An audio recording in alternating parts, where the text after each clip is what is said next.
بسم اللہ الرحمن الرحیم،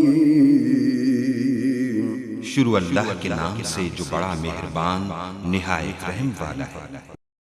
وَاقْتُلُوهُمْ حَيْثُ ثَقِفْتُمُوهُمْ وَأَخْرِجُوهُمْ مِنْ حَيْثُ أَخْرَجُوكُمْ وَالْفِتْنَةُ أَشَدُّ مِنَ الْقَتْلِ وَلَا تُقَاتِلُوهُمْ عِندَ الْمَسْجِدِ الْحَرَامِ حَتَّى يُقَاتِلُوكُمْ فِيهِ فَإِنْ قَاتَلُوكُمْ فَاقْتُلُوهُمْ كَذَلِكَ جَزَاءُ الْكَافِرِينَ۔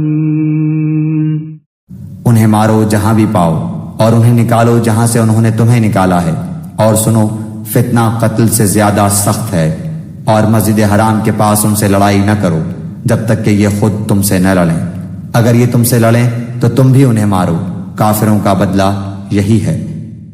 اس لیے کہ قتل اگرچہ برا ہے مگر فتنہ اس سے بھی زیادہ برا ہے۔